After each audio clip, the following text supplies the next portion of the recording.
नमस्कार. तर आज आपण बघणार आहोत इन्स्टंट रबडी. आधी आपण प्रीमिक्स बघूयात. 1 कप साखर, अर्धा कप कस्टर्ड पावडर, पाव कप काजू, पाव कप बदाम, थोडे अक्रोड, 4-5 वेलची आणि अर्धा कप दूध पावडर. दूध पावडर ऑप्शनल आहे. सर्व मिक्सरला वाटून घ्यायचं.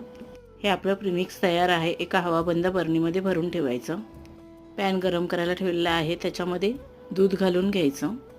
मी इथे 2 कप दूध घातले. त्याच्यामध्ये 2 चमचे तयार केलेलं प्रीमिक्स घालून थोडं केसर घातलं. 10 मिनिटं आपल्याला छान उकळून घ्यायचं आहे.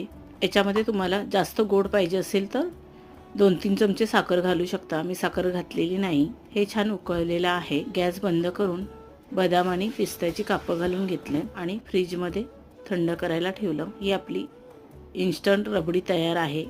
पाडव्यासाठी गोड पदार्थ म्हणून तुम्ही ही रबडी बनवू शकता. चला तर मग व्हिडिओ आवडला असेल तर पटकन लाईक, शेअर, सबस्क्राईब करा. धन्यवाद.